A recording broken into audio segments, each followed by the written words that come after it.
Saúdo a todos com a paz do Senhor. Vamos com nosso propósito 150 salmos em 150 dias.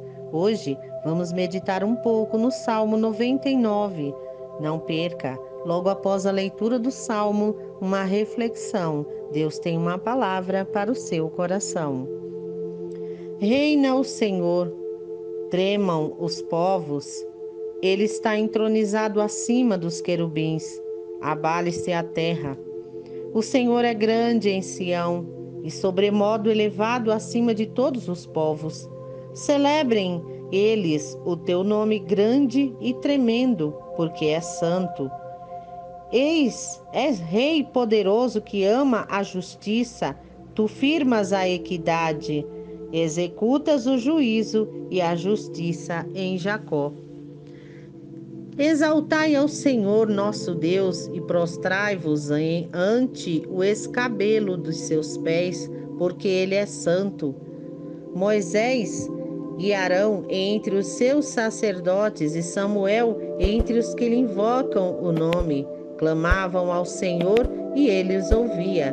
Falava-lhes na coluna de nuvem, eles guardavam os seus mandamentos e a lei que lhes tinha dado.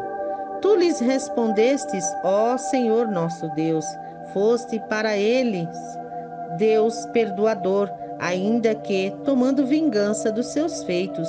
Exaltai ao Senhor nosso Deus e prostrai-vos ante o seu santo monte, porque santo é o Senhor nosso Deus. Glória a Deus, um salmo maravilhoso que toma o título A Santidade de Deus. Esse salmo chama novamente ao louvor a Deus pela grandeza da sua glória, um louvor a Deus como rei do seu povo, pela justiça do seu reinado, por responder à prece do seu povo. E ele chama, o Senhor reina, ele chama para essa atenção novamente. É muito forte o chamado para entendermos, aceitarmos e reverenciarmos a esse Rei Supremo. E ele diz: trema o povo, ele assenta entre os querubins, mova-se a terra, louvado seja Deus. Esse trema, esse tremer é o mesmo que prostrar-se. É saber que Deus é soberano, é rei sobre tudo, sobre todos, tem o controle e o comando de tudo. É um medo, tremer indica medo, porque a gente sempre fala em temer a Deus, mas agora ele fala em tremer, prostrar-se, entender, ter medo. Por que ter medo de Deus? Sim, nesse caso, medo de perder a salvação, ou medo de ir contra os seus propósitos, medo de provocar a sua ira, porque quem pode ir contra Deus? A gente já falou isso no salmo passado, né? Então, quem é aquele que pode subsistir a ira de Deus, né? De ir contra Deus, de querer levantar-se contra o seu Criador, né? Então, ele fala sobre um Deus que a gente deve sim tremer de entender a soberania dele e que se ele quiser, porque ele nos criou, ele nos deu sopro de vida, então tudo está no controle dele. Com um sopro apenas a nossa vida se vai. Então por que irmos contra ele, né? Então ele assenta entre os querubins, mova-se a terra. Então a terra está em movimento pelo poder de Deus. Nós também estamos em movimento, tudo em nós. Estamos, mesmo quando estamos deitados, dormindo, dentro de nós há um movimento, né? Então tudo está porque Deus, ele é soberano, ele assenta-se entre os querubins, né? Isso está relatado lá em Êxodo 25 e 22, né? Tá falando sobre essa questão dos querubins, aí a arca do concerto, ali estava a presença de Deus, e os querubins representam a santidade de Deus, porque ele está rodeado de seres celestes, né?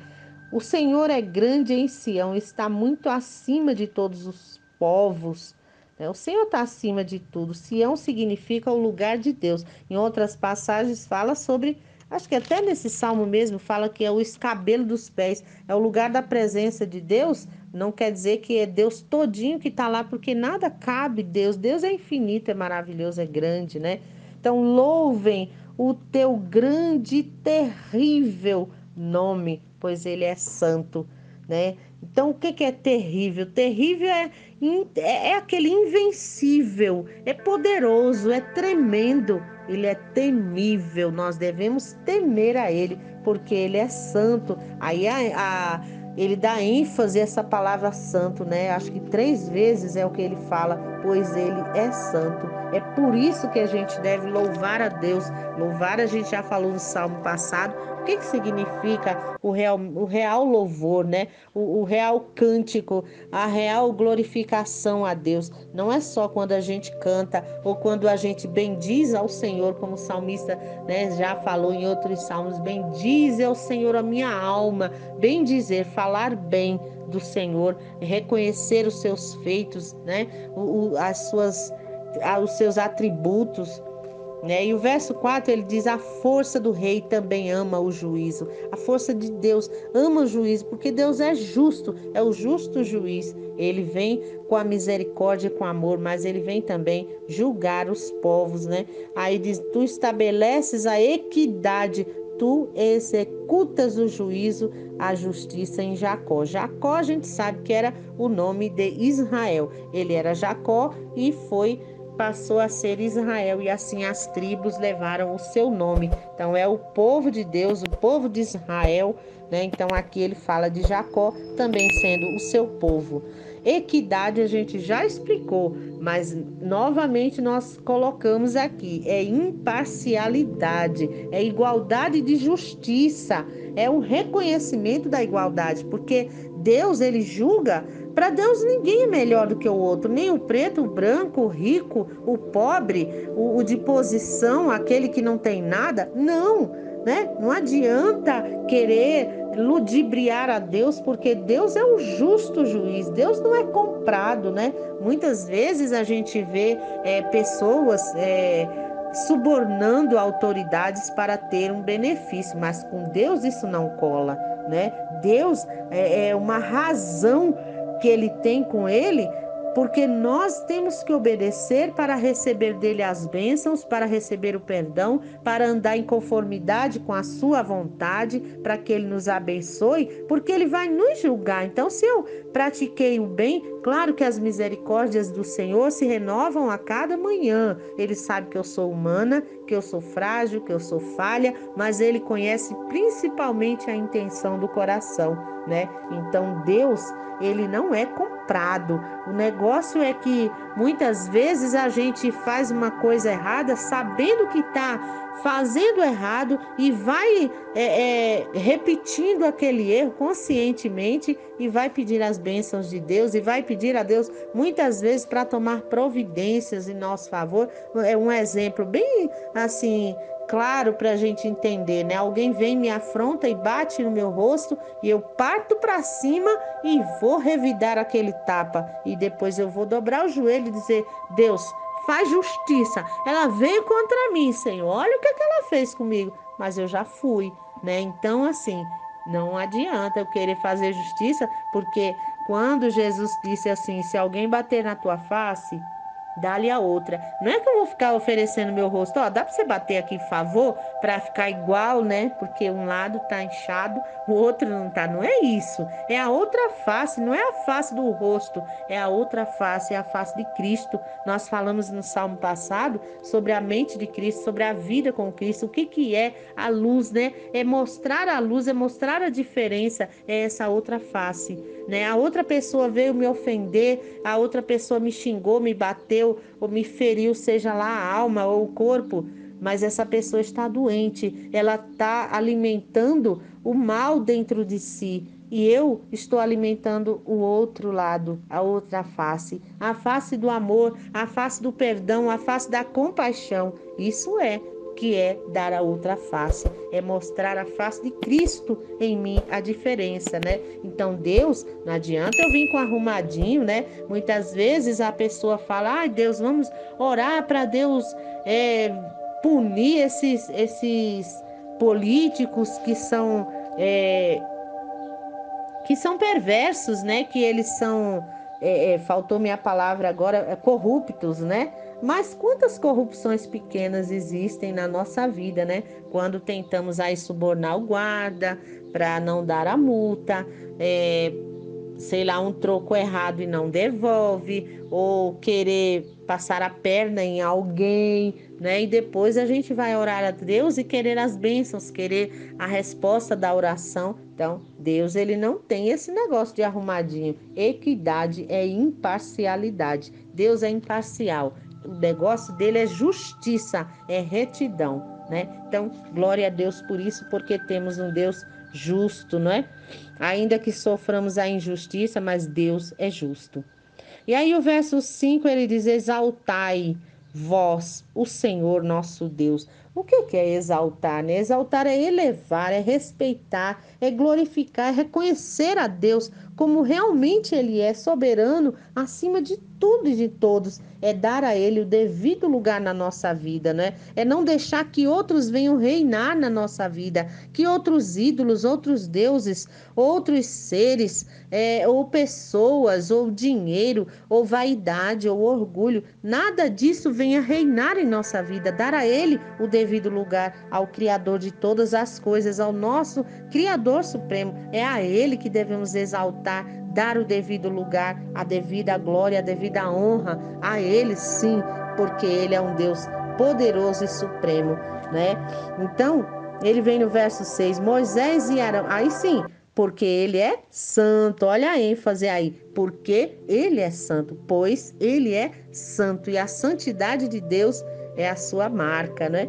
Moisés e Arão, no verso 6, entre os seus sacerdotes e Samuel entre aqueles que clamam o seu nome, eles clamaram ao Senhor e ele os respondeu. Então a gente vê lá, né? Deixa eu ver aqui aonde rapidamente, Êxodo 33 e 9, né? Fala que ele, no verso 7, que ele falou a eles na coluna de nuvem, e eles guardavam seus testemunhos e ordenança que ele lhes deu. Deus falava com Moisés na coluna de nuvem e ele passava para Arão e Arão passava para o povo. Ele era porta-voz de Deus e Arão era o seu porta-voz. Mas tudo estava atrelado a uma obediência, né? Moisés, Arão estavam ali em obediência a Deus para conduzir o povo, mas isso exigia renúncia. Deus, ele deu seus mandamentos, suas ordens, e sempre está ali uma renúncia. Como eu já falei, a nossa natureza carnal, a nossa natureza humana puxa para a vaidade, para tantas coisas ruins, mas quando a gente decide uma vida com Deus, ela exige renúncia. Eu preciso renunciar àquilo que eu sei que desagrada a Deus. Isso implica uma obediência. E quando fala de Samuel, Samuel é um exemplo de quem ouviu a voz de Deus e obedeceu. Temos como exemplo, ele também foi um porta-voz de Deus. Deus quer falar conosco, mas nós precisamos estar na posição de ouvir a voz de Deus e à disposição em obedecer para que Ele faça em nossas vidas tudo aquilo que Ele quer fazer, não é? Então, ele diz aqui no verso 8, tu os respondestes, ó Senhor, nosso Deus, tu fosse um Deus que os perdoasse, embora tivesse vingado as suas invenções. O que é que a gente pensa disso aqui, né? Os seus feitos, fala na outra tradução. Deus, ele perdoa, com certeza Deus perdoa, Deus resgata, Deus socorre, né? Deus, ele é um Deus maravilhoso, porém, ele não esquece daquilo que a gente faz, ele cobra sim, né? Ele com o povo de Israel, ele às vezes vinha, né? O povo, alguém intercedia, o sacerdote, alguém se levantava, um profeta para clamar ao Senhor, para falar, para que eles se arrependessem, né? E os sacerdotes ofereciam os sacrifícios, oravam a Deus e ele atendia sim, tirava eles do cativeiro e tudo, porém eles iam pagar um preço, porque como a gente sempre fala e lembra, tudo aquilo que a gente vive é uma questão de plantio e colheita, escolha e consequência. Então a gente escolhe um caminho, por exemplo, eu escolho fazer academia. Com isso eu vou levar um monte de coisa comigo. Eu vou ter que levantar num horário mais cedo, se for pela manhã, não é? Eu vou ter que me dispor a andar até aquele lugar da academia, ou mesmo em casa, mas eu tenho que me dispor a um tempo, eu tenho que fazer o esforço de fazer aquele exercício, eu tenho que ter a perseverança para poder chegar no resultado. Se eu fizer direito, eu terei um bom resultado. Se não, o resultado não vai acontecer ou vai ser drástico, né? Então, assim, com Deus também. A gente não vai, resolvi fazer academia e vou ficar com o corpo sarado. E tchum, estralei o dedo e fiquei com o corpo sarado sem levar nenhuma consequência comigo? Claro que não. Primeira semana dói muito. Então são consequências, né? A gente faz coisa errada, se desvia. Deus, pela sua misericórdia, perdoa, traz de volta para o caminho. Mas aquilo que a gente fez, não fica impune, não, né? Deus, ele não esquece, ele cobra sim. Né? Então, verso 9: exaltai o Senhor nosso Deus e adorai-o no seu santo monte, pois o Senhor nosso Deus é santo. Olha o santo novamente, né? Então eu quero chamar a atenção rapidamente para esse exaltar o Senhor que a gente já falou, que é elevar, respeitar, glorificar, reconhecer, dar o devido lugar ao Senhor. Aí ele diz nosso Deus e adorai-o. Adorar a Deus também, a gente já falou, que não implica somente em cantar, dar louvor, implica toda a nossa vida é que deve ser de adoração a Deus, porque ele é santo. Aí fala aqui, adorai-o no seu santo monte. Aqui ele fala, o seu santo monte era o Monte Sião, era o monte mais alto, onde estava ali a Arca do Concerto e, consequentemente, onde estava a presença de Deus. Mas o que acontece?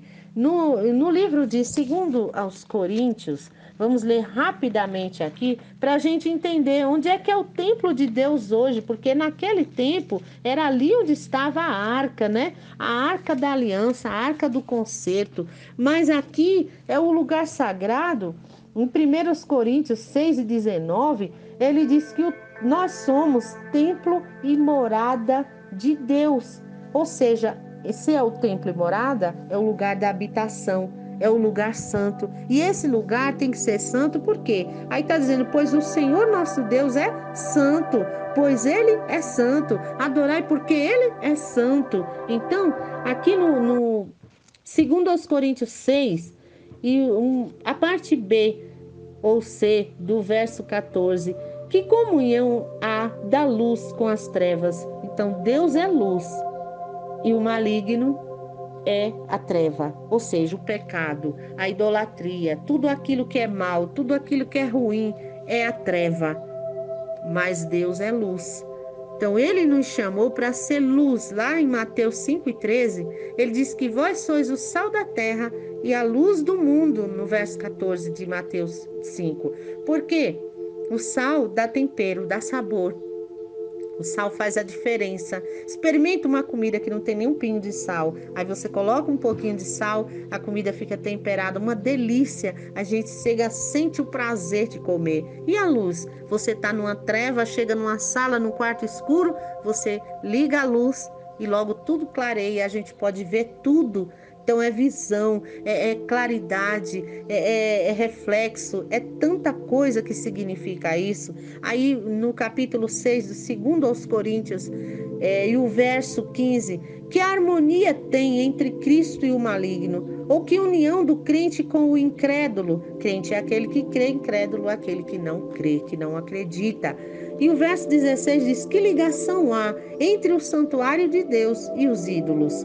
Porque nós somos santuários do Deus vivente, como ele próprio diz, habitarei e andarei entre eles, serei o seu Deus e eles serão o meu povo. Olha que coisa gloriosa. Aqui essa parte que diz assim, que ligação há entre o santuário de Deus e os ídolos? Porque as nações de Israel, quando estavam em desobediência a Deus, muitas vezes aconteceu que eles colocavam ídolos dentro da casa de Deus, do santuário, né? E Deus levantou reis, alguns deles que foram segundo a vontade de Deus e precisaram limpar o templo, quebrar os ídolos, arrastar os ídolos, os altares de dentro da casa de Deus para que ficasse limpo, porque Deus é santo, Deus habita em lugar, numa habitação limpa Deus, ele quer que nós sejamos separados, um povo separado, porque para que ele habite em nós, ande conosco, seja o nosso Pai e nós como filhos obedientes a ele. E aí o verso 17 diz assim: por isso retirai-vos do meio deles, separai-vos, diz o Senhor, e não toqueis em coisas impuras, e eu vos receberei. Glória a Deus. E o verso 18 ele conclui dizendo: serei vosso Pai, e vós sereis para mim filhos e filhas, diz o Senhor Todo-Poderoso. Glória a Deus, aquele Pai amoroso, aleluia, que cuida dos seus filhos, que atende a sua voz, atende às suas necessidades, que está sempre com ele, mas que nós possamos estar diante de Deus como templo sagrado, como morada de Deus, como lugar da habitação de Deus. Olha a responsabilidade disso, gente. Olha que responsabilidade ser templo de Deus, ser morada de Deus, porque em Efésios, no capítulo 6, ele diz que a nossa luta hoje não é contra a carne e o sangue, mas contra as potestades malignas. Em outra passagem, que eu não lembro agora, diz que não podeis servir a dois senhores. Ou você agrada a um e desagrada o outro, ou vice-versa. Então não podemos fazer a vontade do maligno e fazer a vontade de Deus ao mesmo tempo. Não dá, a gente precisa fazer escolha, não é? Quando a gente pensa, meu Deus, às vezes eu penso assim, se nós recebêssemos um chamado do presidente da República, nós nos sentiríamos honrados e queríamos dar o nosso melhor, fazer o melhor para obedecer ao presidente da República. Mesmo quem não é a favor dele ficaria na hora, porque ele prometeria alguma coisa, não é? Mas nós estamos falando do Criador Supremo do céu e da terra, dos universos. Ele fez tudo, ele fez eu e você.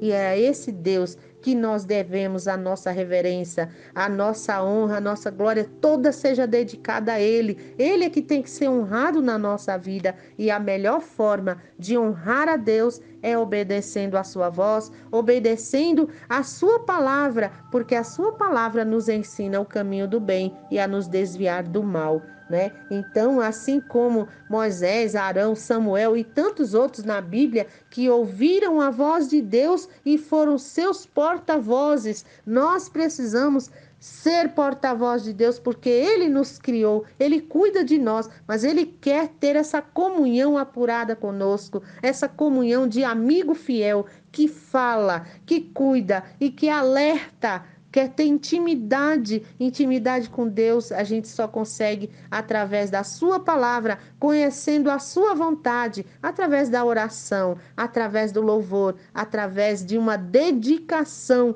através da nossa reverência, através do nosso temor, através da entrega. E com essa entrega, nós podemos nos tornar agentes não secretos como da CIA, agentes declarados. Eu sou agente de Deus. Quando eu chegar num lugar, tudo se transforma, tudo fica diferente, tudo fica agradável, tudo fica iluminado, porque Deus está comigo. Deus estando com você, estando comigo, nós podemos chegar e impactar pessoas, impactar nossa família, impactar os ambientes aonde estejamos, sendo assim instrumentos de Deus, para que através de nós, também como no passado ele se utilizou de Moisés para libertar o seu povo, se utilizou de Samuel para ungir a Davi rei, se utilizou de tantos outros servos, se utilizou de Jesus, o seu filho, para vir sofrer em nosso lugar,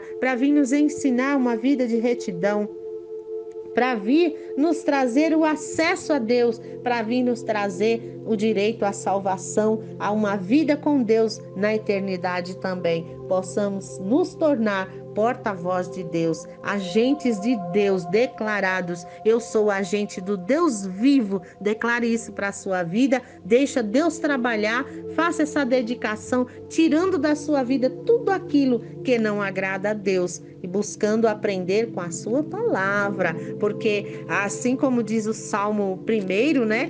Bem-aventurado, ou seja, feliz é aquele que busca a Deus, né? Que não anda segundo o conselho dos ímpios, ou seja, das pessoas maus, nem fica no caminho dos pecadores, né? Mas ele tem o seu prazer na lei do Senhor, na sua lei medita dia e noite. Será como a árvore plantada junto a rios de água, que dão o seu fruto na estação certa. Glória a Deus. As suas folhas nunca murchará e aquilo que ele fizer prosperará. Então vamos prosperar no reino de Deus, ser agentes do reino. Glória a Deus, fazer a vontade do Pai, a vontade de Jesus, porque Deus enviou seu Filho e Jesus disse a todos nós: ide e levai essa mensagem de amor, a luz de Deus para iluminar as nações. Vamos fazer a diferença. Então, que Deus te abençoe por você chegar até aqui, que Deus em Cristo faça essa mudança, essa limpeza no seu coração, como assim tenho pedido para que Ele faça no meu a cada dia, para que eu me torne cada vez mais instrumento utilizado por Deus para libertar, para resgatar vidas, para fazer a diferença na vida das pessoas, não só da família, mas de todos quanto possamos alcançar. Minha gratidão a você. Se puder, deixa o seu like. Se ainda não se inscreveu, se inscreve. E se puder, compartilha com alguém. Vamos abençoar a vida de outras pessoas e assim Deus vai nos abençoando. Um beijo grande no seu coração e a minha gratidão.